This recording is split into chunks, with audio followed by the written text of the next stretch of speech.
This is Barrels and Barrels, a bourbon and baseball podcast, with your hosts, Brandon Spinner and Michael Burns. And welcome into Barrels and Barrels, a bourbon and baseball podcast. I'm one of your hosts, Brandon Spinner, alongside one of my good buddies, Michael Burns. We are a podcast which talks about bourbon and baseball, two of America's greatest pastimes. We talk high proof and high heat. And yes, high heat has been what's going on all across the country. I know it's been hot down by you, Mikey. How hot is it in Bama? Yeah, I had to play. We played baseball 3 o'clock on Sunday. It was 96 degrees. I was pitching without the humidity. Yeah, as mentioned, I think I mentioned our power rankings episode on YouTube. My arm felt good, but the heat to me, I ran out of gas, or my arm was still thrown, but I just didn't have it anymore. I couldn't locate. I had the oomph, but no location from the heat. I blame the heat. And blame it on the heat. And speaking of heat, as I mentioned, we are a podcast that talks high proof and high heat. And high heat, a couple of high heaters when it comes to our number 34. This is episode number 34. Welcome in if this is your first time. Thanks for joining us. We hope you enjoy this episode. We start off our episodes as of late by talking about the Major League Baseball player who had the best number of what number episode we have. So this is episode number 34. So we're going to go with the best number 34 in Major League Baseball history. Now, I think Michael and I might be a little biased on this one. Michael's rocking his T-shirt of his favorite player. Just a little bit. Who happened to wear number 34. But Michael Burns, have you done... Here's the thing. Mikey normally doesn't do any research on any of this because he normally skips right through the number thing on our agenda. We've got an agenda, and you can only see that on YouTube. But, Michael, have you done any research at all on number 34s? I just categorized it by WAR on MLB Reference or BaseballReference.com. I just now did that. Oh, you just now? Just as you click the mouse. Okay. Well, there's actually quite a bit of people who wore it for more than 10 years. I think there's 12 or 13 who wore it for a decade or more. And I think we've got a pretty good discussion on hand. Do you want to get and blow your load early on who your favorite player is and make your case for him before we go down the road? Bro, I'm wearing one of the greatest pitching. What am I looking for? What's the term? Oh, no. Performances? Pitching performances. It's not one of. It is rated as the best ever. Yes. I'm wearing that scorecard on my shirt to show the 20 strikeouts, the one hitter. My boy, who I grew up idolizing pitching. I remember being in the backyard, being at, playing wiffle ball at family reunions and such, and being called, "Oh, like you're a little Kerry Wood."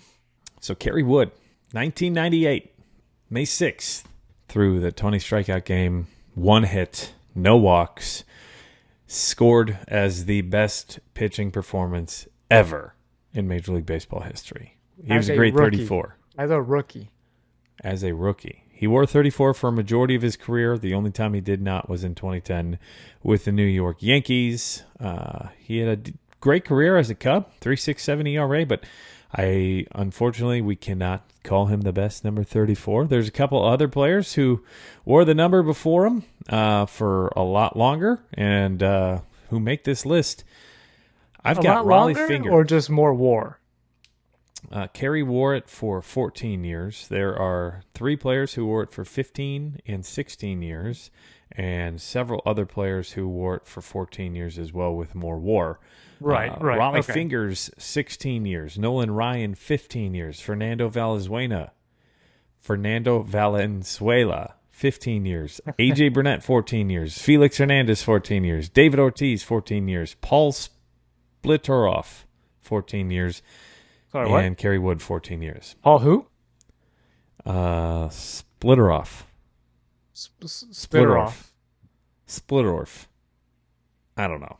He played for the Royals in the 70s and 80s.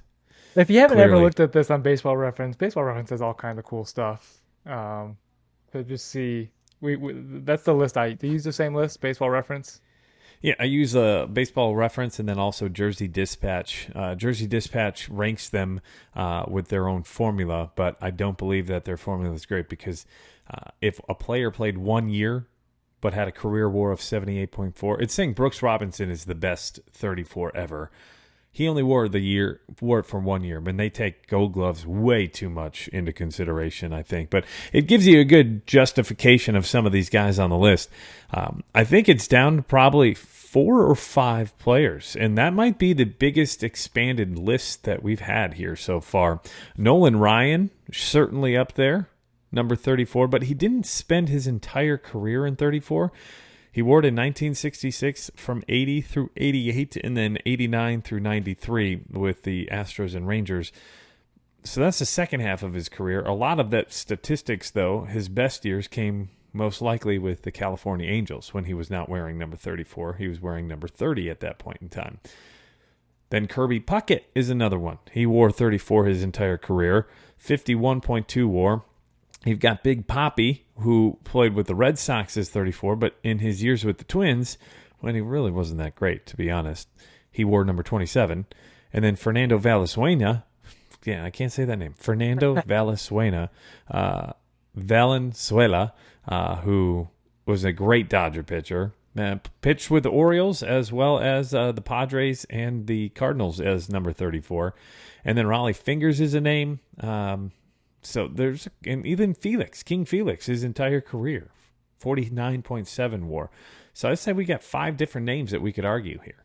Yeah, I think some of the most recent players that are some of my favorites are John Lester's on this list, Cliff Lee. Yep. Randy Johnson only wore for 1 year, but has a heck of a career WAR. Mm-hmm. And then there's Cliff Lee, who wore it for 3 years, but was a great lefty for a little bit there. I really love the pitching side of things. I wear 34 in my men's league as well. So after Kerry Wood, and that's pretty cool seeing. I don't know why I didn't realize Nolan Ryan wore 34. Yeah, he was 30 and 34 for his entire career. How long was his career if he wore for you're discounting 27 years. 27. He wore the number for 14 years, but he played 27 years. So that tells you like half of his career was wearing the number 34. 15 years, sorry. Who's your nomination here? For me it's Nolan Ryan still. One of the best pitchers. I am leaning between 2 different players, and it wasn't either of the 2 that I thought it was going to be. 2 different players. Did I say pitchers? No, you said players. I did say players? Man, it's been a long week. For those of you who don't know, I do weather on television, and we've had some severe weather. So we've had a crazy couple of days here in the tri-state. That's the Cincinnati area regarding storms. Sounds like you need a drink. I do need a drink. Good thing we're getting to that here shortly. We are. Man. I am going to go and throw my nominee out as David Ortiz. David Ortiz, he wore it for 14 years. You don't have to do the counting. 14 years from 03 to 16. Career WAR is 53.3, much of which he accumulated with the Red Sox. He wore a different number through 2002. So from 03 to 2016 with the Red Sox, he was a 10-time All-Star. He finished in the MVP vote in the top 4 years in a row. He's got more than 500 home runs. He's got a career OPS of 931, 1,768 RBIs, 2,472 hits. The runner-up was going to be King Felix for me, who had a career ERA of 3.42, 169 wins, 2,524 strikeouts over 2,700 innings. It's either that or Kirby Puckett had a great career, but he only hit 207 home runs, but he did bat 318 with an OPS of 837. I'm going David Ortiz, man. Yeah, higher WAR, I think, than Nolan did while wearing the number. No, I see that because if I'm looking at this chart, it says Randy Johnson had the highest WAR for 34, but he only wore it for 1 year. So Right. I could get on board with David Ortiz. I love to laugh a little bit. The Mariners had David Ortiz in their system, Hmm. and on September 13th, 1996, they traded him to the Twins for a player to be named later. And so Oh boy. he ended up over to the Red Sox in '03 after the Twins released him. That's crazy. After the Yep. Twins released him in '03, and the Red Sox win it with Ortiz the very next year in 2004, breaking the curse. Okay, so Nolan Ryan, I'm just going to give you his years with Houston and Texas, wearing number 34. He did have 2,800 strikeouts in 2,600 innings. He went 157 and 133 with a 3.22 ERA. So he still had a hell of a career. I'm still going with Big Papi though. Yeah, I can get on board with Big Poppy. Guy ended up going off and doing some great things with the Red Sox in '04, '08, '12. And even his final year of his career, he was an MVP candidate, an All-Star, Silver Slugger Award winner. He had 48 doubles his final year with 38 bombs and 127 RBIs to lead the league. His OPS in his final season, 1.021. And then he retired with a 620 slug. So That's how you walk episode- out. That's how you Yeah. walk out. Not like That's- Adam Wainwright right now. That's called a bat drop. Instead of a mic drop, that's a bat drop. So episode Hey-o. 34 is the David Ortiz Big Papi episode. So as you've heard, we talk bourbon, we talk baseball. We'll get to the bourbon portion here in a second, but we are live on all sorts of platforms, really growing on YouTube.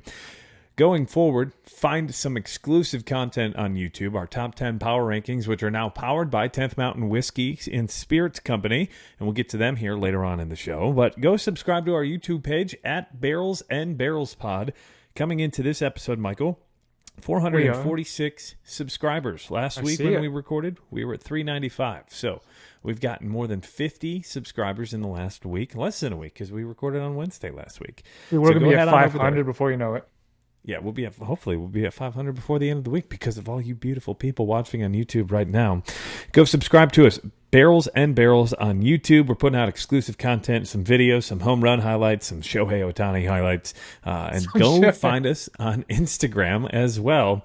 IG is Barrels and Barrels Pod. That's where you can find us on Facebook and TikTok, and then on Twitter at Barrels and Barrels. And our podcast streams live wherever you get your podcasts. Most notably, Apple Podcasts, Spotify, Amazon, Google, and iHeartRadio Podcasts. Still on Stitcher for as long as Stitcher is around, but I think that's going to go away here soon if it hasn't already. As far as giving us a rating and a review, we'd love to hear your thoughts on our podcast. We've got 20 out of 25 star reviews on Apple. We've got 13 out of 13 5-star reviews on Spotify. And we want to hear your reviews in words. Let us know what you think about our podcast. If you think we could be doing something different, if you like something we do, write it down and we'll read it out on the podcast. And if that scares you, we're just trying to give you the justice and give you everything you need to deserve your listening, your listenership. That's like the one guy that messaged us on Facebook and was made like a talk trash comment, but then you were kind of like, "Whoa, but it's just a comment, a little bit of entertainment." And then he Right. tried to you were like, "Oh yeah, it's okay." I think we first read it. It's hard to read text, Yes. So So if you're going to have sarcasm, put the /S on it just so we can know it's sarcasm. But go find us out there. A couple other things before we dive into the bourbon. T-shirts on sale. Neither of us are wearing them, but you can find those online at charliemikeneverweekend.com. Again, that is charliemikeneverweekend.com. Got It one is right linked here. in our description here. Michael's holding up the T-shirt on YouTube. Very comfortable stuff. $25 out the door. And then brand new today. They were just go. shipped to me today, Michael. We've got glassware. We have got merchandise. These hats are now for sale, and you can go pick those up on our Whoa. Instagram page. You can go grab those via our Linktree link in our bio. or just reach out to one of us and we'll send you a link to sign up. You can buy that. You can buy glassware. We've got Whiskey Wisdom glasses. Ooh. We've got Glencairns. We've got Tuath glasses. We got stickers for sale. So go head on over there if you want any of that merchandise. Again, Barrels and Barrels Pod on Instagram or Facebook. It should be linked in our bio there. So without further ado, let's fill up that glassware, Michael, with a bourbon. Ready? Yeah. I didn't hear that. You weren't close enough to your mic. It was right up against it. Was that a fresh pop for you? No, I've taken a dram or two from this guy. Just maybe one or two. So it's going to be a fresh pop for me. But what is it that you're fresh popping? Yeah, it's A123 of Larceny Barrel Proof. This is coming out of Heaven Hill Distillery. John E. Fitzgerald Larceny, Kentucky Straight Bourbon Whiskey, Barrel Proof. This is batch A123. So let me get the fresh pop going. Ooh, yeah, baby. That was pretty decent. And give her a old pour. Does that turn you on? I think it's got to be once or twice an episode that I get the old the cougar growl or the tiger growl. So, Larceny Barrel Proof. This is the A123 batch. That means that it came out as the first batch with the letter A of the year. In the first month of the year, that's what the 1 stands for, and 23 stands for 2023. So, January of 2023, this is a 3 times a year release from Heaven Hill Distillery, one of my favorite distilleries. This is their wheated barrel proof bourbon. So Larceny, they've got a lower proof, entry proof, and then they've got their barrel proof. And then the middle, a lot of people don't realize this, Old Fitz, the bottle and bond, same mash bill, just coming in at the bottle and bond, which means it's 100 proof. So Larceny Barrel Proof batch A123. This comes out in January. The other one just already came out in May, and then the other one most likely September. Normally 1, 5, and 9 on those numbers. So the mash bill on this puppy, Michael, 68% corn, 20% wheat, and 12% malted barley. Yes, I love me a good wheated bourbon. I enjoy the barrel proof Larceny. I remember I had the regular proof Larceny is a little syrupy, a little weak for me. It's 92 proof, I believe. But in the past, I've had one other Larceny barrel proof. My neighbor gave me a sample of it before, and he said he didn't care for it. And I was like, okay. So I'm excited. I found this on the shelf here at Windmill, and I was happy to be able to grab a bottle of my own. I'm excited to give this 1, 2, 3 a ride. Yeah, we're going to give it a ride. Review, not a ride. Michael's going to take who wants a Larceny ride? So, do you remember what batch it was that he gave you a sample of? I want to say it was C21. So 2 years ago. Okay. Yeah. Because I believe B520 was rated Bourbon of the Year by Whiskey Advocate in 2020. Oh, okay. So that got a lot of high praise. The thing with Larceny is I know that a lot of people say it's very inconsistent when it comes to the barrel proof. Elijah Craig barrel proof. They're usually consistent. They obviously fluctuate in different proof and also age nowadays, but the big knock on Larceny Barrel Proof has been the inconsistency from batch to batch. Now, that's the point, right? Because you're going with a barrel proof, so it's going to continue to ebb and flow.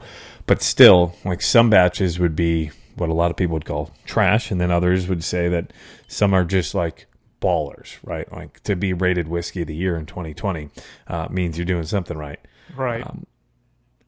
I love everything that comes out of Heaven Hill. I have only had one pour Larceny Barrel Proof, and that was, I believe, B521 in 2022. So right off the nose, cherries. Like I got cherry candy right up the nose on the first sniff. That's one of my favorite notes is if I get something like that on the nose, cherry. The fruit up front. I love a good fruited nose. Yeah, like a powdered brown sugar cherry pie right now is what I'm getting on the nose with some nice oak There's definitely the oak there. I can definitely pull the oak. This is a 6 to 8 year bourbon. I believe it's blended between those years. And this, again, a barrel proof. So this is 125.8 proof when it comes through. So that is just over 62% alcohol by volume. The ABV is 62.9. It's warm on the nose, but it's not blowing me away. I wouldn't say this is like, oh my God, I'm going to burn my nose. I get too much Sometimes like baking spice from it that kind of ruins it a little bit. The baking spice, maybe it's the cinnamon that kind of ruins not ruins, but overtakes a lot of that fruit and oak from it. You get vanilla out of the nose at all? No, it's more so cherry, brown sugar, and I definitely get the cinnamon and maybe some nutmeg out of that as well with the baking spice that you're mentioning. Yeah. So as we talk about this whiskey, I mentioned it comes from Heaven Hill Distillery, great distillery out of Bardstown, Kentucky. This is distilled and bottled by Old Fitzgerald Distillery, so that just means that's who's owned by Heaven Hill Distillery out of Bardstown, Kentucky. So what do you think? First, Old Fitz is one of your favorites, is it not? Old Fitz is probably my favorite of the bunch so far. Yeah. In my I'd say not veteran whiskey career. I'm not a rookie by any means, but I mean I've been doing this since 2016, 2017. Lots of bourbon in your mouth. Yes, I've had a lot of bourbon in my mouth. As our friend Derek would say, the notes wet. So I get like chocolate pretty good on this guy on the palate. Get nutmeg. I don't get the fruit really. Whoa, spicy. That's a barrel proof. That one's hot. Not like hot, but like I don't think we've had a higher pour like this in a while. 125.8. 125.8. So this is getting up there. Maybe we should have led with regular Larceny before diving right into 125.8. I get caramel. You get the caramel? I get caramel right off the front. How's it sweet. How's it on the finish a little bit? Is it? It's a lot weaker on the finish than I would have anticipated. I would have expected to be a little longer, but I feel like so I do CrossFit.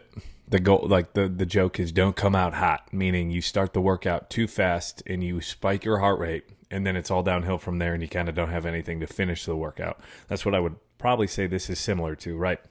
I think it explodes right away with heat, with flavor, and then it's like an absolute peak and then downhill. It's almost like a roller coaster, right? That's exactly what I was going to say. So it's kind of, my tongue just numbs at the end.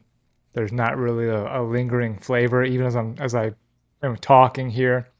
It's not getting complex. There's no complexity for it. It's a great. I enjoy the flavor up front. I do enjoy that explosion of flavor, but it falls flat.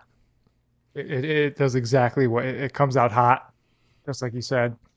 I'm just not getting anything at the end there. It's just I'm scrolling through some notes here. I see a light cola note, and I think maybe that could be like a finish of just a soda that doesn't linger. I don't think it's syrupy on a finish because I think then it would linger a little bit more. I think it just falls flat a little bit. Yeah, definitely. I have some tingling on the tongue, but that's about all I get when it comes to the finish. It's more so like the burn on the finish rather than. Usually you're looking for some notes to talk to you. I got maybe like a red hot gum cinnamon, but that's about it. It's kind of woody to me too. Like definitely get some of that oak. I wouldn't have expected that, being that this was a wheater. Usually it's got more of a sweeter hit. Usually that's what they say about wheat whiskeys, right? It's going to be more sweet, and the rye is normally going to have that spice, and there's no rye in this because it's 68% corn, 20% wheat, and 12% malted barley. I'm going to bench this guy. It's a good mix-up. It's not terrible. so I'm not going to DFA it, but this isn't something I would go to every day. It is high in proof, so that's part of the reason. It's got an explosion of flavor up front, and it's kind of overwhelming up front too, right? Like sometimes you got to search for it. This time it just comes with so much up front that you're like, what is going on? And then it just kind of falls. It's like going off a cliff, right? You're there and then it's gone. Right. Yeah. I'm with you. I want to bench this guy. I enjoy a good wheat. I like the sweetness of it still. I would go to this. I'm not gonna kill it because it's, like you said, it gets hot. Right. The spice kicks in a little bit too hard. If you gave this to somebody who was introducing, they would start just coughing immediately.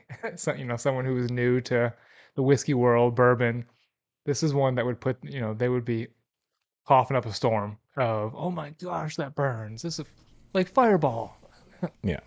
So we both bench this. If you're new to our podcast, we rate our whiskey and our bourbon on a baseball rating scale. That goes from the top of the top. That is Hall of Fame. The best players in the game get the Hall of Fame nod, and the best whiskey and bourbon in the game get a Hall of Fame nod.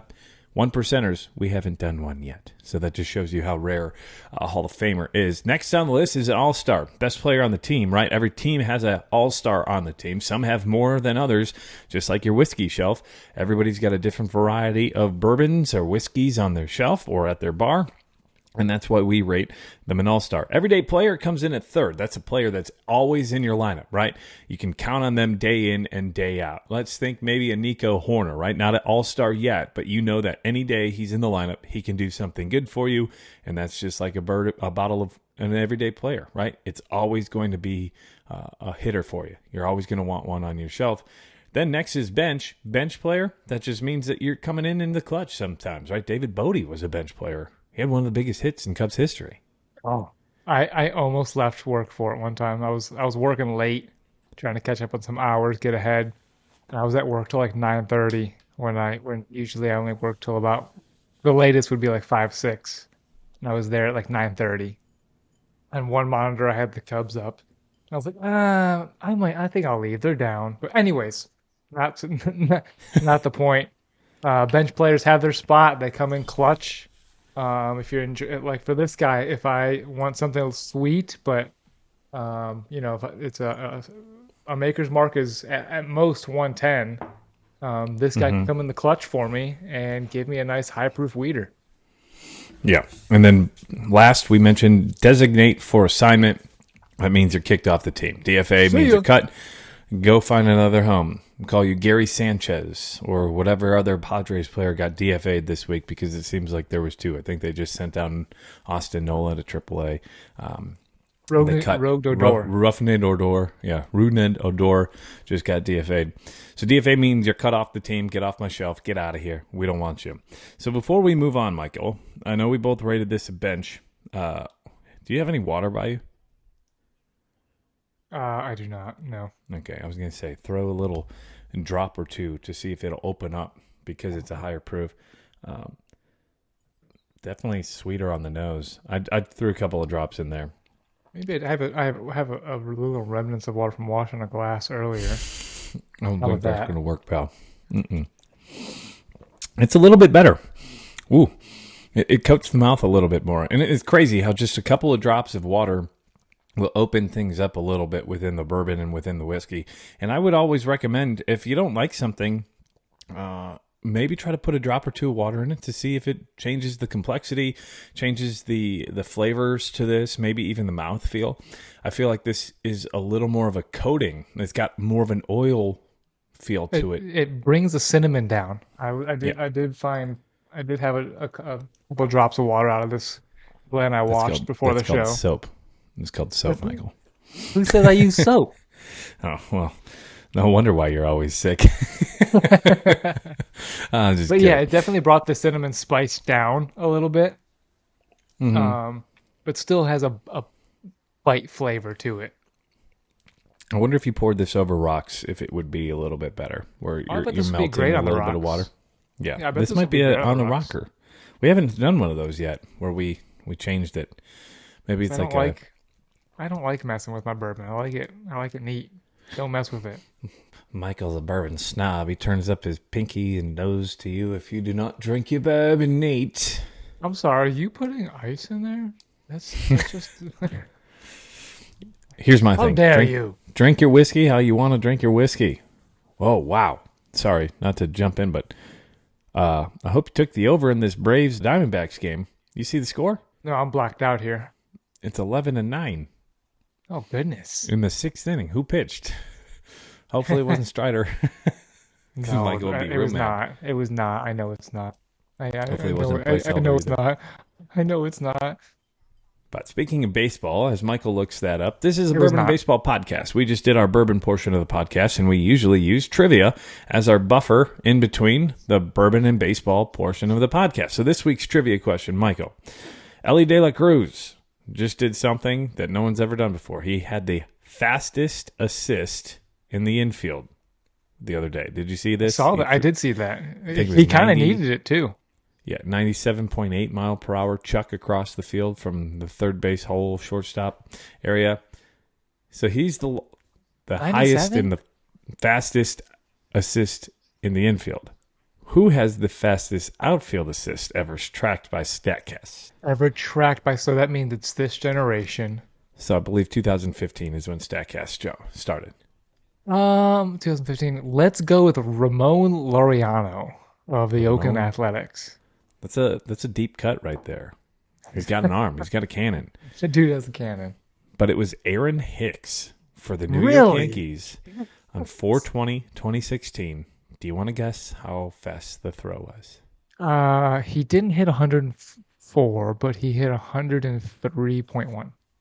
105.5. Oh my goodness. Put that in perspective. I believe the fastest pitch ever thrown was 105.4 by Aroldis Chapman. So Why did I think that O'Neal Cruz had the fastest infield throw at like 100 something? it was 97.7, and Ellie beat him by 0.1 mile per hour. That's it. He may have had the 97? fastest throw, but he didn't get the out. That's the thing. You need to get the assist Okay. for it to count. Yeah, So- I remember when O'Neal Cruz, because I mean Ellie and O'Neal are like the same monster. Well, they both got the last name Cruz. One's just De La, and the other one is Cruz. That's right. But yeah, Ellie has been awesome. O'Neal would be awesome, but he got hurt earlier this year. That really stinks. That'd been fun.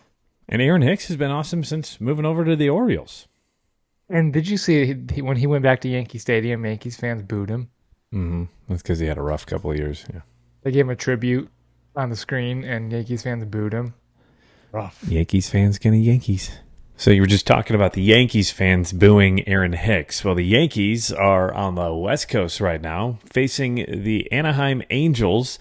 A big game last night. This is, for those of you who have watched and listened to the podcast the last couple of weeks, this is what I like to call our token Ohtani talk. We have to talk about Shohei Ohtani. Welcome to Barrels and Barrels Ohtani Hour, where we are going to discuss the latest in Ohtani's bat flips, home runs, or just his funny faces. But lately, we are getting into Ohtani trade talk, and it's the one of the funnest times of the year. Yeah, trade season is here. But our token Ohtani talk, I really want to touch on the last couple of games. Dude continues to be the MVP. 3 days in a row, he's hit a home run. He hit a bomb last night versus the Yankees. And if you haven't seen that video yet, you need to go check it out. Ohtani, when he hits a home run, he's usually pretty professional, right? Nothing wrong with that. Just drops the bat and runs. Last night, he bat flipped, and it was incredible, and I loved it. And then even coming around first base, he showed some emotion, with that game-tying home run. Yeah. I think what he was actually saying as he rounded first was, "Let's go."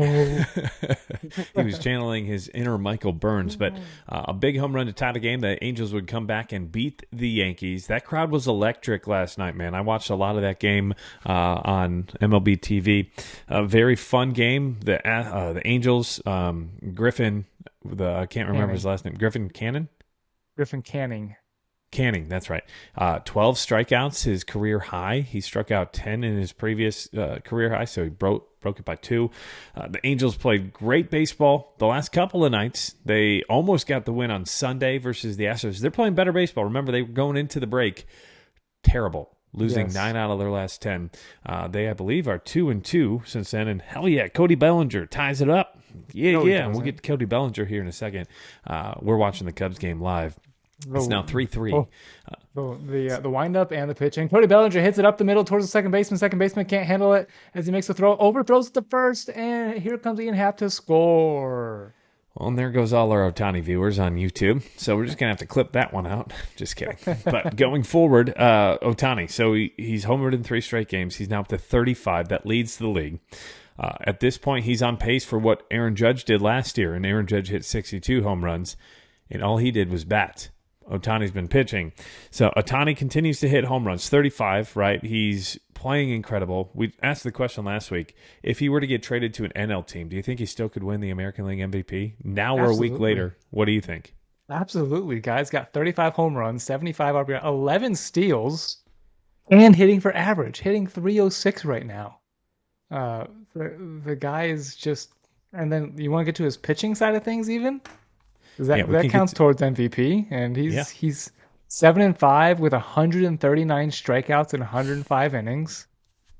He's going to strike out 200 this year. Does he strike out 200? So through his team's first 94 games, Ohtani had 34 home runs, 73 RBIs, a 386 on base, and a slugging of 665. For perspective, through his team's first 94 games last year, Aaron Judge had 34 home runs, 73 RBIs, both identical, but his on-base was 366 to Shohei's 386, and his slug was 619 to Shohei's 666. And on top of all this, I think Shohei's stolen more than 10 bases, hasn't he? He has 11 stolen bases. Yeah, him and Ronald Acuna are the only ones with 20-plus home runs and more than 10 stolen bases in the league this year. Isn't that insane? And they're both the MVPs. Absolutely. Imagine if he could do like 30 to 40. If Shohei had 30 to 40 stolen bases. Oh, even 25, right? Even 25. Like 25 and 50, a 50 and 25 guy. Also striking out 200 and probably getting 12 or 13 victories on the mound with a 4 ERA or better. So is Ohtani traded? Do you think if the Angels keep falling like they did right leading up to the All-Star break, and they're not in it? So last week we asked the question, and I said that you would have to be an idiot not to trade him if you're not going to re-sign him. But if you've got a chance at re-signing him, no. However, I don't think he's going to re-sign with the Angels. He wants to win. You saw that in the World Baseball Classic, right? He had so much fun winning. He wanted to win. He wanted to be on the world's biggest stage competing. He hasn't played in a playoff game since he came over here. This is, his 6th season? 2018 is when he first came over. Yeah, 18, 19, 20, 21, 22, 23. So this will be his 6th full season. That's why he's going to be a free agent. And he hasn't played in the playoffs once. Not a sniff of it. No, they haven't even been close. So if I were Ohtani, I'd want to be traded. I think I'd probably put it at a 33% chance he's traded, 67% chance he's not, because I don't think he's going to be traded to the Dodgers. I don't think Artie Moreno wants to do that. He's not going to send him across town. He's not going to want to watch him win on the other side of town. So the Dodgers are out. The other team, the one team I do think he could get traded to, just out of spite, the San Francisco Giants. But do they have the prospects is my question. I could find that out. I'll gladly find that out. I think the team I saw that would have the biggest impact if he was traded to, that makes sense, is the Yankees. Yeah, they need a starter and they need a left-handed power hitter. Would you imagine him and Judge in the same lineup? Mm-mm. And Giancarlo Stanton, if you can go Judge, Ohtani, Stanton, Rizzo. That just helps the whole lineup. I saw someone take that. If they get Ohtani, they immediately become, their odds to make the World Series go up. Not just make the playoffs, but to be in the World Series. Well, whatever team he goes to is going to be in the playoffs, right? Theoretically, you're not trading for him unless you're guaranteed a playoff spot, almost. I bet if Ohtani wants to finally be in the playoffs, this is his best chance to do it. He almost wants to be traded because he's going to a playoff contender rather than signing like Max Scherzer did or Justin Verlander did. Hey, I want to go pitch in the playoffs. Sign with the Mets. So the Giants have, by Fangraphs' calculations, the 12th best farm system. So 12th best farm system, but what kind of prospects are you looking for? Like, so if I'm the Giants or if I'm the Angels, I'm looking for at least one or two guys in the majors already that can make an impact. Because if you're trading Ohtani, you need an impact now and you need some potential prospects. Someone was saying that you need to sell the farm system and that the Brewers did it in 2008 for CC. But they only got one top 100 prospect out of that deal, and that was Matt Laporta. The best player in that deal that actually went to the Indians at the time was Michael Brantley from the Brewers, and he was like the 9th or 10th best prospect in the Brewers system. If I'm the Angels, I'm asking for a one major league player right now who's an everyday player, and then a top 100 prospect, maybe two top 100 prospects if you've got them. So you're probably looking at your top two prospects in the system. But if you're a team, are you giving that up for 2 months of Ohtani? I saw the Marlins GM put out something very similar to what you just said. They said they wanted two major league close proximity players and two of your top 30 is what it would take. Okay, so basically at least one's got to be a top 10 prospect. But that's why I'm asking, because I don't want solely prospects. I want somebody in the league that's already shown that they can do it on a day-to-day basis. And that's going to hurt your team in the long run, right? Because, I mean, sure, you're getting two players with Ohtani. You're getting a hitter and you're getting a pitcher. But by subtracting a major league player, or two of them in this case, you're basically just creating holes in that position. Are you not? Right. So I was just going to say, if you send over you send over Mike Yastrzemski, that's the Giants' starting left fielder. Or send over Michael Conforto, that's their starting right fielder. It almost has to be the guys that are at AAA hitting well, but just don't have a spot. Like they've got Brandon Crawford's in front of them at shortstop, or they've got Michael Conforto in front of them. Right. Those are the type of guys that get moved. Like the Mets tried to move J.D. Davis for how long, and never were able to. That's the type of guys that you got to include with prospect. I think it can be like in your 15 to 30 range prospect, but he's close to the majors, maybe. Mm-hmm. And then I still think you got to get a top 5 prospect if you're going to go. If you're the Angels, you got to get a top 5 prospect. You need a first round player, yes. Yeah, and you need a guy who's already in the majors, because that Angels team has shown this year that they're close. You still have Trout. You're not trading Trout. And someone said, "Oh, you can easily trade Trout." Dude's got a full no trade clause, and he's still got 8 years left on his deal. Or 7.5, because I think he's out through 2031. So you're not trading both. You're trading Ohtani, because you're most likely not going to re-sign him. But here's the deal. You're not going to sell the whole franchise. Right. You've got pitching that is in proximity. The Angels drafted all pitchers in what year was that? 2021? I believe so. So they could use bats. They've got Zach Nato just came up. They've got a couple. I just don't think I don't think you can sell the whole farm system, right? Like, because you're going to blink your team down the road for 2 months. Those trades never work out. I mean, look at if you look back at history of the guys who sell the farm, those trades typically don't work out for the selling team. No, the Dodgers didn't win the World Series when they traded for Trey Turner and Max Scherzer. They got bounced in 2021. I'm talking flip wise. I'm saying the prospects never pan out to be as the value of the major league player. True, but also sometimes you don't even get the value from the major league player in the first place, right? CC had an incredible end of 2008, right? He got the Brewers to the playoffs almost single-handedly. He got bounced in 3 2/3 of an inning, and he pitched. That's all he pitched in the playoffs versus the Phillies in 2008. You're getting a little more value with Shohei being a hitter and a pitcher, so you're getting two players. But will he get dealt? I'd say 30. Like I said earlier, 33% yes, 67% no. You gave me a team earlier this week that would be a perfect fit, and I think that would be a great go for it. And they're one of the best teams in the league right now. That's the Baltimore Orioles, right? Right. So the Orioles have a young team who needs pitching. They've got a lot of left-handed hitting, though. But still, you can never have enough, right? A good left-handed hitter is better than a good right-handed hitter, just because you're facing more right-handed pitchers on average. Right. So you'll take as many power-hitting left-handers as you can have. They've got the depth in the minors. They could get rid of one of those players, right?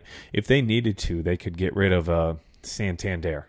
Yes, that's exactly what I was going to say. You're talking that they need major league ready players. Santander's that guy. And then they have a plethora of minor league prospects at the AAA level. Their 1 through 7 are at the AAA level. And then even further down, they've got guys in AAA. They have so many that they should say, just not even think twice. Go get them. And think of how fun that would be for Baltimore. The team's already playing real well. They are second in our power rankings coming into this week, and that's not a spoiler alert because we already dropped that on YouTube earlier on in the week. But they're one of the best teams in the league. They need pitching. They're going to need to compete in that division because the Yankees are going to make some moves. I think the Blue Jays are going to make some moves. The Rays are going to make some sort of move that makes their team better. And even the Red Sox may make some moves because they're above 500. So the Orioles are going to need to do something. That rotation is probably their biggest weakness. Their biggest strength is probably their bullpen. So you don't really need a ton of bullpen help. You don't need to spend a ton on the bullpen. You're going to need to bolster that rotation. If you can knock out 2 birds with 1 stone, go get Ohtani. That's the team I think that probably has the best fit. I just don't know if that's going to happen. Here's my bold prediction. They trade for Ohtani, and Jackson Holliday makes his debut for the Orioles this year. And they win the World Series? I'm not going that far, but I think them trade for Ohtani is a move, and then Jackson Holliday, who just got called up to AA, just 2 weeks ago, I think. So you just heard it here first. Ohtani to the Orioles, and Jackson Holliday is going to make his major league debut and help the Orioles through the season and into the playoffs. That's a good one. Now, the Orioles could use some arms. I've got one arm that if they don't get Ohtani, that I think would be a perfect fit. He's on the Cubs, unfortunately for us, and that's Marcus Stroman. I think that would be a great fit.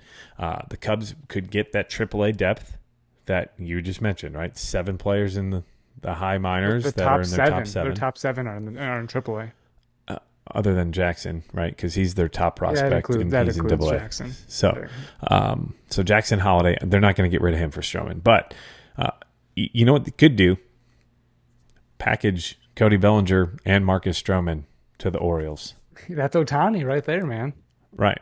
But you could do that. I know that they both could fit in the Yankee system too. But what cost you more prospects, Ohtani or Bellinger plus Stroman? Ohtani. Ohtani still costs you more. I think so. Because Ohtani's the ace. I wouldn't say Stroman's an ace. Ohtani can be an ace, especially for that Orioles team. Stroman's a number 2. He'd probably be the ace of that Orioles staff, most likely. Because who else is the ace? But Grayson's supposed to be. He's had a down year, but hopefully he started Monday. I didn't see how that start went. But they're hoping that he is that guy. He has the potential to be that guy. So you got John Means coming back at some point later on this year, but I don't know how much you can expect from him. Right. You need a starting pitcher in Baltimore, and I think Stroman would fit that. The Cubs are probably going to have to flip him because it doesn't look like they're going to give him an extension. But he did say he wanted to stay with the Cubs, and he didn't say it like the normal, I want to stay with the Cubs. Like, did you listen to his press conference the other day? I just saw the note that he wants to pull the Aroldis Chapman and re-sign even if he was traded. Yeah, not only that, he just said, I want to be on a team that goes for it and wins, and I think we can do that here. He said, I think we can spend money. And he said, I think we should be re-signing Cody Bellinger. Full discretion, I'm pissed off. The Cubs should not be sellers. They're underperforming. They've got the best run differential. I know run differential isn't an end-all be-all, but the Cubs should be winning. They just came out of the All-Star break. They had some of the biggest games of the season, right? This is the time that you need to start winning. And they go 1-3 in their first 4 freaking games coming back. Sure, you don't have Dansby. Oh, you don't have Nick Madrigal. But coming into the season with Nick Madrigal as your third baseman, hell yeah, Patrick Wisdom, baby. And we're getting excited about the Cubs after having a rant. In the middle of my rant, Patrick Wisdom hits a home run, his 17th of the season. And the Cubs He does. Hold on. Oh, yeah, that's right. Michael's 10%. Yeah, get it ready to film. Get it ready to film. Oh my gosh, that was a freaking laser. Holy cow. I just saw him rounding first base. So I'm going to see the replay. Oh, that was a foul ball. They just showed the replay. Oh, that was a laser beam. Wow. That one got it. Let's look at the StatCast numbers on that one. Did that make it onto Waveland? I have no idea because both the replays they showed were the foul ball. Marquee. Wow. What are they doing? There's replay one, foul ball. And that mustache, man. The power of the mustache, man. He gave that ball another mustache ride. Wow. So where were we? The Cubs. They just took the lead with the Wisdom home run, but still, if they beat the Washington Nationals, they'll be 1-1 against the Nationals. This was a team you needed to sweep. This Nationals team is bad. They beat you in Washington. You were supposed to win this weekend at home versus the Red Sox. You got your ass kicked twice. 11-5 on Sunday, and then 8-3 on Friday. Ridiculous. This is a team that should have spent a little more, I think, at third base. You needed a third baseman. Wisdom was not your answer. Morel, you kept in the minors. Miles Mastrobuoni, Nick Madrigal. Who else? Did you see the tweet I sent you? Edwin Rios. Edwin Rios, that's another name. Batting 100 with 100 strikeouts or whatever it is. Did you see the tweet I sent you? Miles Mastrobuoni's stats this year, 2023 versus John Lester. And John Lester would be the better third baseman hitting. That's ironic because Mastrobuoni just got a base hit. But I mean, you've got Mastrobuoni, you've got Jared Young playing at first base. You started with Eric Hosmer. I'll defend the Hosmer move because he didn't cost you any money. He cost you the minor league minimum, $700,000 or whatever it was. He was a veteran presence who was hopefully going to help Matt Mervis.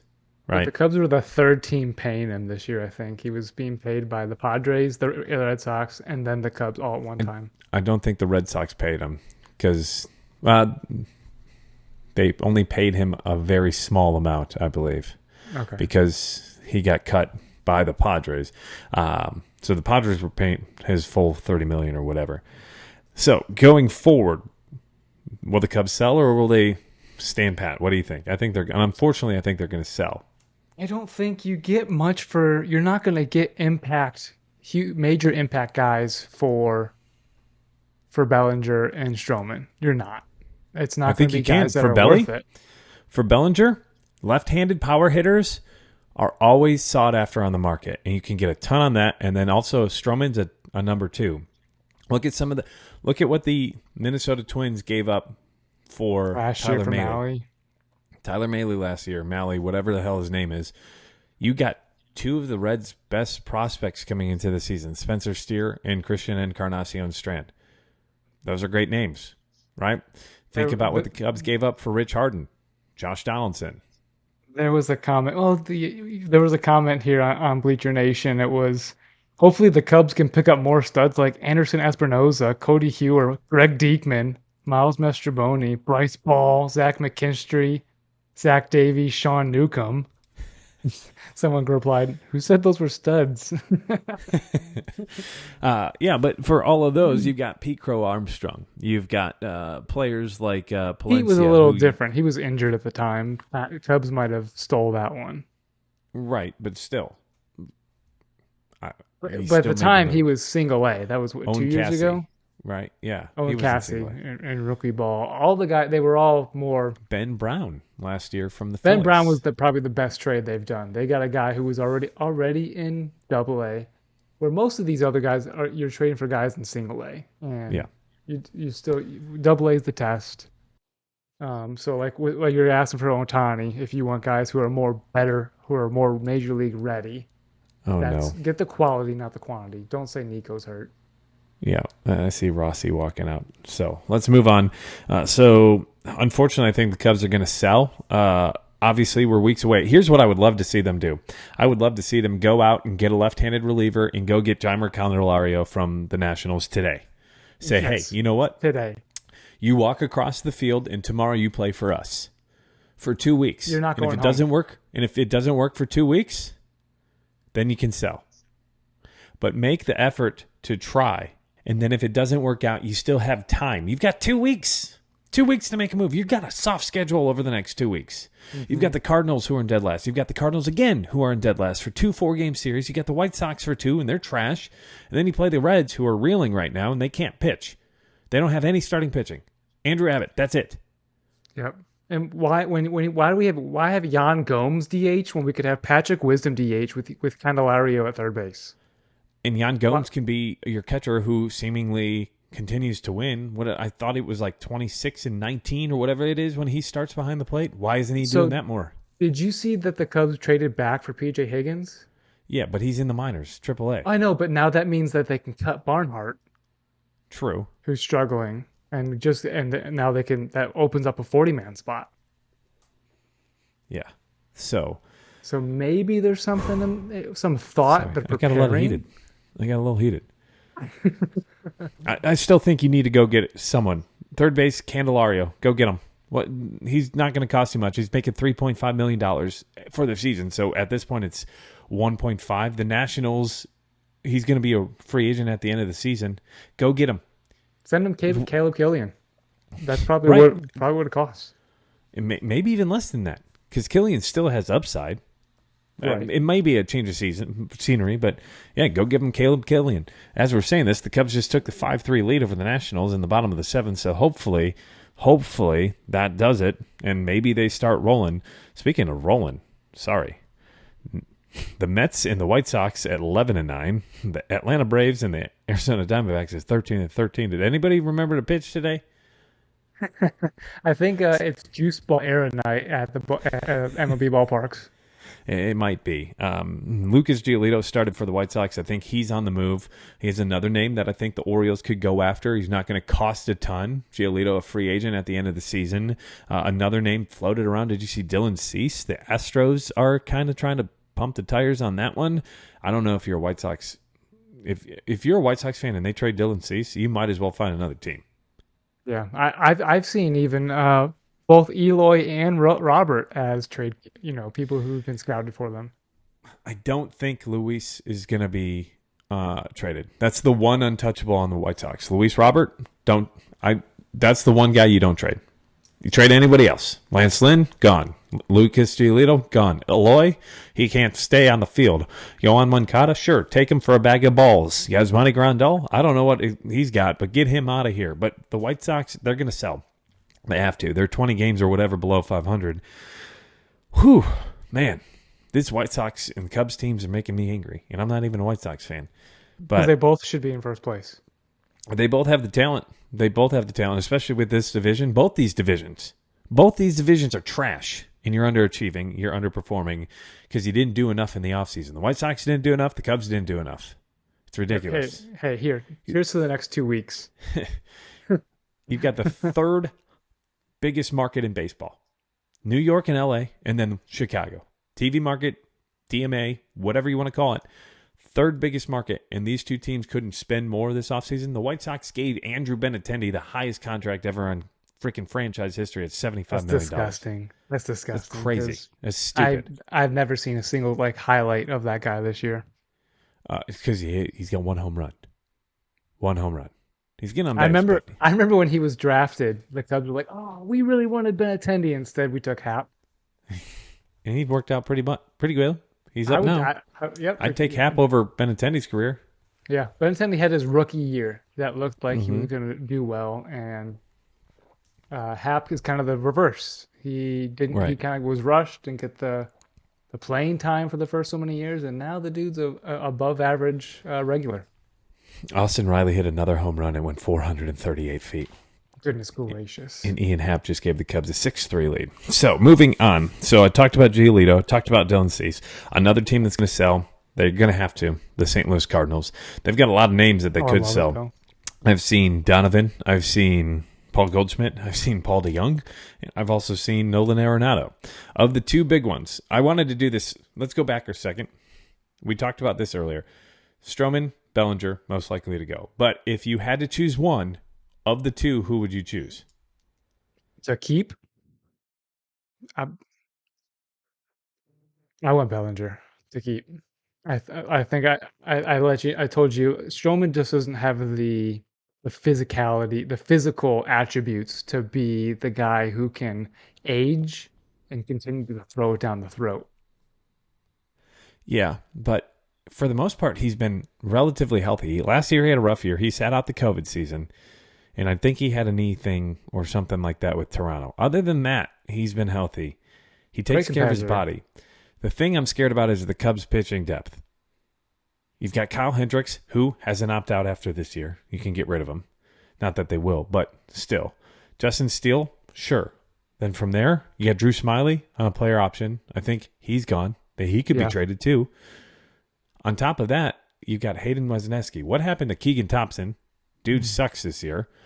What other pitcher? Wesneski? No. You got Ben Brown? Yeah, you don't know what that is. He's walking guys in AAA.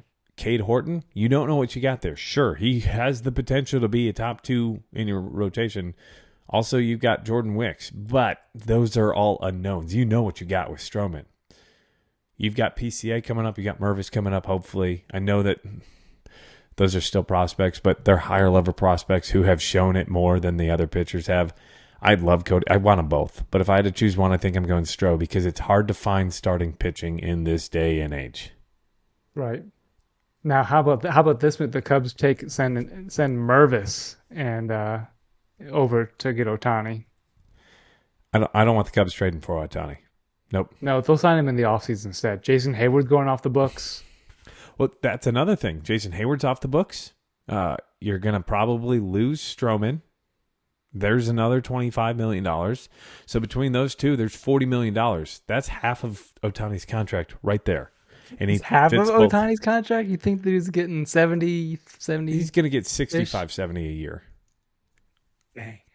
That's my guess. But moving past Ohtani, so we did the Stroman Belly thing. How about a Nolan Arenado and Paul Goldschmidt thing? Which one would you rather have, and which one do you think gets traded if one of those two gets traded?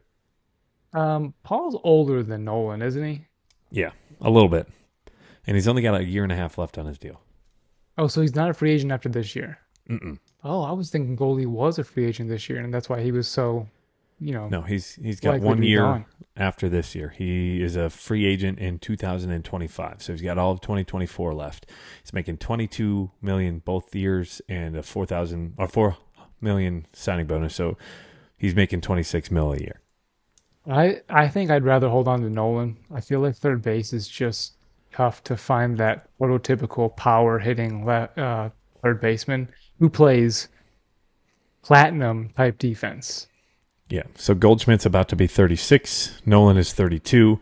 I'm fully on board. The exact same thing. I'm going with Nolan Arenado. If the Cardinals trade him, holly frickin' Luya, right? It would be the greatest thing in the world for us. Hopefully, because they wouldn't get a great deal back, but it would mean he's out of here. Oh, they would. They got a great deal for Goldie and for Nolan. Right. But That's frustrating. I think if I were them, I'd get rid of Goldschmidt because you can throw Jordan Walker at first base, can't you? Yes, and they've got 5 outfielders, including Jordan. I think Dylan Carlson was informed that he's not going to be in for playing time, so I think he's on the move. Tyler O'Neill someone could come get Tyler O'Neill. Yeah. Well, they've been trying to get rid of him since the first 2 weeks of the season, all because of Oliver Marmol, who should be fired. That's what I'm saying. Yes, yeah. How do you start your season by ruining your clubhouse like that? But, yeah. Jack Flaherty's available. Jack Flaherty, not having a Jack Flaherty type year, but he could pull a Justin Verlander and go from the Tigers to the Astros and just figure it out. Get out of that clubhouse. Change of scenery. Figure something out. Go to a team that has a better pitching infrastructure, right? Like that's what really happened with Verlander. He's went over to the Astros, and at the time, they were known for the best pitching rotation because they had figured something out on spin rate, right? They had you wouldn't have and sticky Wilson. Stuff. Sorry, did I say something? And you wouldn't. No, I was going to say, and you wouldn't have Wilson Contreras catching you. True. That helps. That helps your stats. So, I do think the Cardinals are going to make some big moves. We'll see how big. And hopefully it's before the Cubs play them in a couple of weeks because that means that the Cardinals are even more depleted in a week and a half. But going forward, Manny Machado did something this weekend. He got his 300th home run, 157th person to ever do this. So it got me thinking. So for their entire career, Manny Machado and Bryce Harper, right? They've kind of been synonymous. Bryce Harper went number 1. I think Manny went number 2, didn't he, in that draft? Sounds right. So, no, it went Harper, Jameson Taillon to the Pirates, and then Manny Machado 3rd overall to the Baltimore Orioles. So, oh my gosh. But Machado goes 3rd overall, right? Then next, we're talking Machado and Harper. They're both synonymous. They got drafted in the same year. I think they both came up in the same year. Their rookie year was, 2012? That was Harper's rookie year.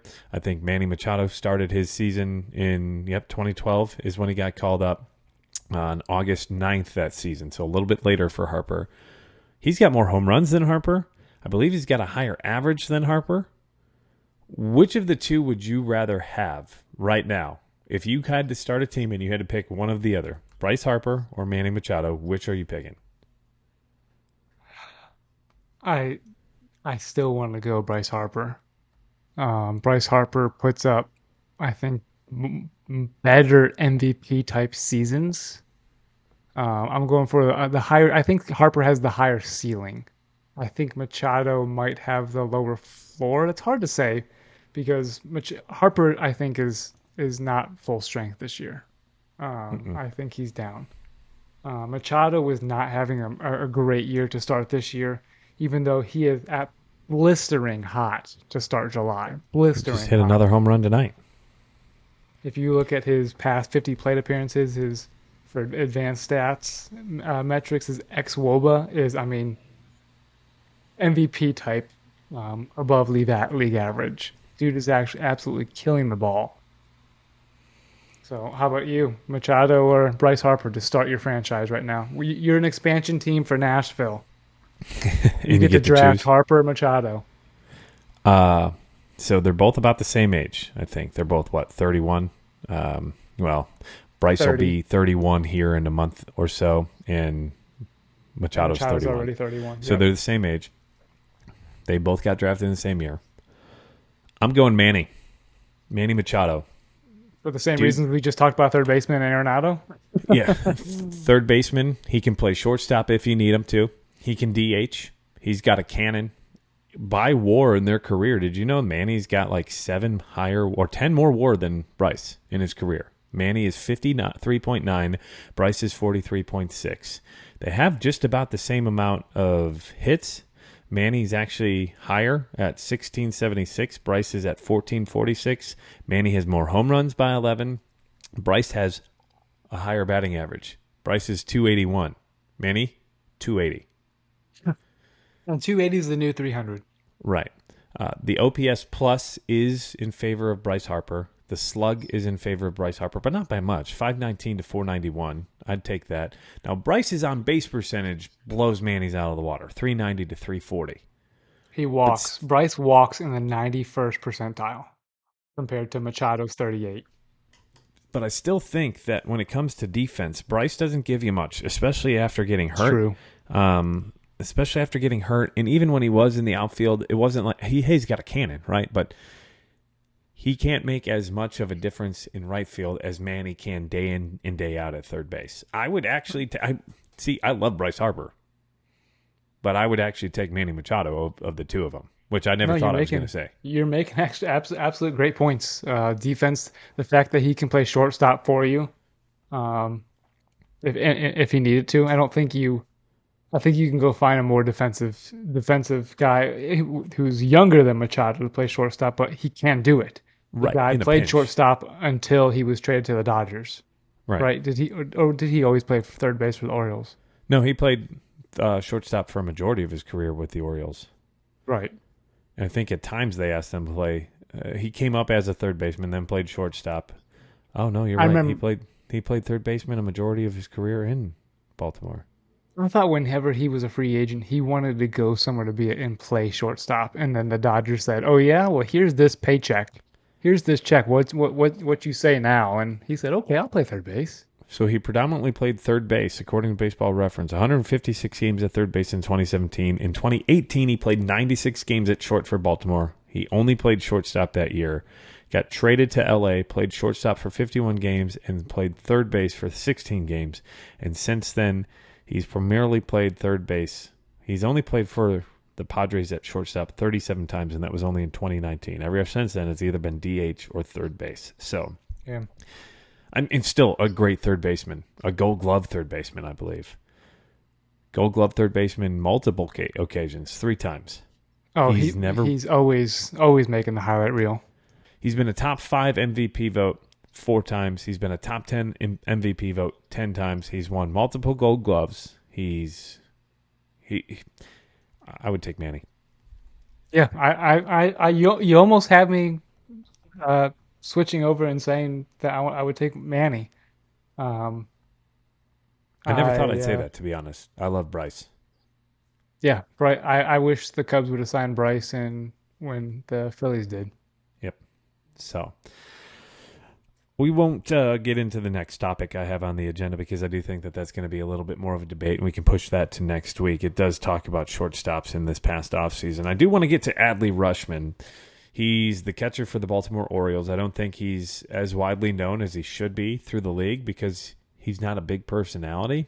But I was thinking the other day, someone mentioned something about his defensive statistics and how he completely turned around the Orioles franchise. You've got the statistics on that, right? Since he got called up. Oh, the Orioles have the 3rd best record in all of MLB since his call up last year.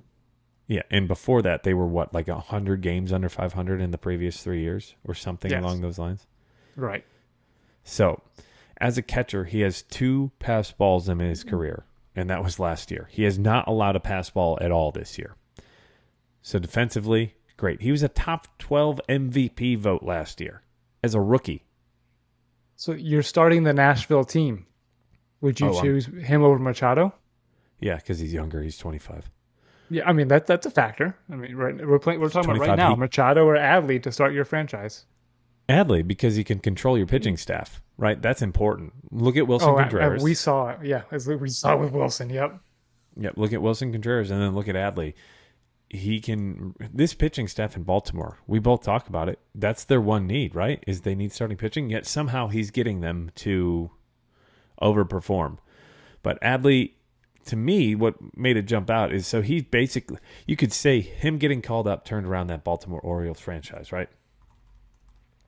Yeah. And that was just the first. He was just the first wave, but he is the leader of that. The catcher, calls the plays. Hey, we're gonna play in, relays, calls the pitches during the game. He's the leader of that ball field, right? Right. So, a name that I want to compare him to is Buster Posey. I think he's the next Buster Posey.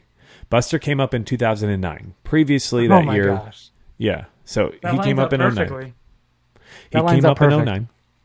In 2008, the Giants were 72 and 90. In 2009, he came up in September of 2009. And in 2009, the Giants were like 88 and whatever. But I think a lot of that was part of the reason they called him up at the end of the year. What happened in 2010? The Giants started their wave of winning the World Series. Not just making the World Series, winning the World Series. 10, 12, 14. Buster was the catcher for all of that in those 5 years. In the 5-year stretch, they won 3. Adley is, to me, the next Buster Posey. A quiet guy. He's not. Think about Buster. He was not the flashy, look at me. He's there. He's a leader in the clubhouse. Defensively, he's great. And he puts up solid, if not respectable, if not great, offensive numbers. You can't rely on him all the time for offense, but you could rely on Buster to be there day in and day out and handle that pitching staff. I mean, I think Buster was a 300 career hitter, 302 career hitter. Wow. I mean, on base 372. Look at Adley's MLB rankings and batting average, slugging, strikeout, walk rate. Even his top time to second base is above average. So the guy's doing it on both sides of the plate. Yeah, so Adley's career on base, 368. Buster's, 372. Adley's career slug is 440. Buster's 460. So their OPS kind of close. Obviously, this is earlier in Adley's career. They both came up around their 22 is how old Buster was. Adley came up at the age of 24. So a little bit later. Their sweet time with Adley, though, too. Right. Still, they had nothing to play for. I think Adley's the... Did you know he was drafted by the Mariners in the 40th round in 2016 before getting drafted in the first round in 2019 by the Orioles? That's typically how it goes. If you're drafted out of high school, or was that high school? Yeah, out of high school. And you're like, no, I have more in the tank. I have potential. Yeah, like Chris Bryant was drafted by the Blue Jays before going second overall. So Adley, but yeah, I mean they've got the Orioles got Adley, a catcher. They've got Grayson Rodriguez, an ace, and they've got Jackson Holliday coming as a stud, along with all their other studs they've called up already. Gunner. You've got Gunner, Colton Cowser. Santander just hit his 100th career home run. I wouldn't have pegged that. Yeah, I forgot about Gunner. That guy just came up last September and is heating up. I'm not gonna say he's hot, but he's heating up from what he did to start the year. That Orioles team is one to watch. We've talked about them a couple times here so far in the podcast. So moving on, that Orioles team, they've just lost 2 in a row to the Dodgers. Before that, they had won 8 in a row. They made a big jump in our power rankings. And our power rankings you can find every week on YouTube, exclusively on Monday morning. You can find that Monday morning right here on YouTube. If you're watching us, don't forget to hit the subscribe button. But something new this week, very exciting. We got a new sponsor. We got our first sponsor. A big shout out to our first sponsor, 10th Mountain Whiskey and Spirit Company. They are powering our power rankings. So your top 10 power rankings are brought to you by 10th Mountain Whiskey and Spirit Company. Don't forget to follow them on Instagram and go to their website. That's 10thwhiskey.com. So the number 10, whiskey.com, and use promo code BNB for 10% off your order. That includes 10%. Hats.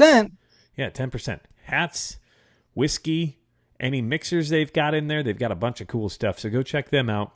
Again, that is 10thwhiskey.com, and use promo code BNB for 10% off your order. So, moving forward, that includes a discount on whiskey? What? Yeah, 10% off your whiskey. Now, they don't ship to all states, so you have to check that they ship to your state. If not, just find a friend who lives in a state near you and just get it shipped to you from them. But, yeah, I didn't tell you to do that. But going forward, our top 10 power rankings, you can only find it on YouTube. Go follow us and go subscribe there. It's getting a lot of hits and getting a lot of views, so don't miss out. Go check us out. Don't be sleeping on it. Don't be sleeping on it. Right. So Michael Burns, we're not going to go through this long like we do because all of the details are in that Monday video. But Michael Burns, who's your top 10? So starting out at 10, we have the Philadelphia Phillies at number 10. Number 9 is the Boston Red Sox, moving up 4 spots. At 8, the Milwaukee Brewers. At 7, the San Francisco Giants make a move into the number 7 spot. At number 6, the biggest mover is the Toronto Blue Jays. Number 5, the Los Angeles Dodgers. Number 4, the Texas Rangers. 3, the Tampa Bay Rays. 2, the Baltimore Orioles. And number 1 for this week, Week 16 Power Rankings, powered by 10th Mountain Whiskey for Michael Burns, is the Atlanta Braves. And my top 10, the Arizona Diamondbacks, big fall down to 10. Milwaukee Brewers, number 9. Philadelphia Phillies in 8. Los Angeles Dodgers, number 7. Houston Astros in 6. The Toronto Blue Jays in 5th. The Texas Rangers in 4th. The Tampa Bay Rays in 3rd. I also have the Baltimore Orioles in 2nd with a big jump after an 8-game winning streak, but they just lost 2 in a row. Again, these power rankings come out on Monday. And my number 1 overall team for the 2nd week in a row, the Atlanta Braves, who are atop the charts. And again, your top 10 power rankings brought to you by 10th Mountain Whiskey and Spirit Company. Go to 10thwhiskey.com and use code BNB for 10% off your order. So before we jump into the end of the episode here, Michael, I noticed something that popped up today, something cool. Did you see what's going on in Fenway? Something in Boston? Yeah, the Fenway Park. They're going to get what they call the Fenway Corner. They're doing, they just got approved for a big renovation over at Fenway. really, like, I think it's like $1.6 billion to try and help, like, build up the community. If you look at some of the renderings, it looks a lot like what they did with Gallagher Way around Wrigley Field. That would be cool. So they're putting when is that supposed to happen? I think they just got the approval today. It was going to change the look outside of Jersey Street, outside of Fenway Park. Big team store on the opposite side of the street from Fenway. Yeah, I don't know when. when. Back up there in late August. I might be back up at Fenway. I'll get some Barrels and Barrels looks in Fenway Park. Are you gonna go to the game? Like my last trip. If they're there when I'm there, I gotta check the schedule. I just got the date today. Well, what's the date? Make me pull up my work notebook. Yeah. I'm heading up there probably the last days of August, 29th and 30th. Oh, that's the middle of the week. I was going to say, I'll just fly up there and we can go to the game. Yeah. I'd say I've never been to Fenway. I would just make the trip up there and go hang out with my buddy because he won't come to travel to Northern Kentucky to come see me. So I'll have to travel to freaking Boston to go see him. We're both going to change locations just to meet up. That's a Tuesday, Wednesday. Well, if my internet would work here. So my internet is not powered by 10th Mountain Whiskey Company because it's not working. 10th Mountain Whiskey Company works. They are at home versus the Astros that day. Masataka Yoshida inflatable dumbbell day on that Wednesday, a 4:10 first pitch. Maybe I'll have to make it. I might have that day off. Maybe we may have to make a pod trip. But yeah, they're a $1.6 billion development project with a B. With a B. The renderings look pretty cool. They're going to be putting a building behind the Green Monster. Visible from the field? Oh, yeah. Because right now I think you're talking it's that tall? Yeah, I think right now it looks like the Hotel Zachary does across the street from Wrigley. But I think that's what they're going to be putting. Because right now I think it's a parking lot, isn't it? And then the interstate or the highway behind it? There's the bridge right there, yeah. Yeah, so I think they'll be putting a building right behind the Green Monster. But, so not only could you sit on the monster, then you could be like Wrigley and sit above the monster, overlooking. Yeah, I don't know if you'll be able to sit in. I don't know if it's a hotel or what kind of building. Just the rendering looked kind of cool. You can watch that on YouTube. I'll put the video. I'll put the picture in the video. But that's a shout out to our friends Keith and Ben, who are big Red Sox fans. Also Bourbon GPT and the Boston Bourbon Boys. So, last thing. Before we let you all go, did you see what the thoughts are for the 2024 Home Run Derby? No, they want to change it again? In a way. You haven't seen this at all? No. So there are talks that there's the possibility that they're going to have the kids out of the outfield? About a Legends Home Run Derby in 2024. With the potential that we could have Ken Griffey Jr., David Ortiz, players like Jim Thome, Albert Pujols, all come and have their own home run derby. Would you? I would watch that. Yes. Yeah. I want to see the old guys. I would pay to watch. Give them aluminum bats. Oh no! You're gonna kill kids in the outfield. Then one almost died last week. You're gonna kill a kid with an aluminum bat. Ding! Wouldn't that be so cool? That sound throughout Wrigley Field. Ting. I would still pay to watch Griffey hit right now. Did you see when earlier this year he took batting practice? I think for Team USA. No, but so they're considering that for 2024. Yeah, that's the thought. Is they're trying to get it. Wrigley's in talk for All-Star game in 2025. Hopefully they get it. They are way past due. I think it was the 80s the last time that they had the All-Star game, or 1990. One of those years. It's supposed to be every 30 years. There's 30 teams, but it's been a hot minute. And they've done a bunch of stuff at Wrigley Field since then. But this has been Barrels and Barrels episode 34, the David Ortiz episode. Michael would like to also call it, honorable mention, the Kerry Wood episode.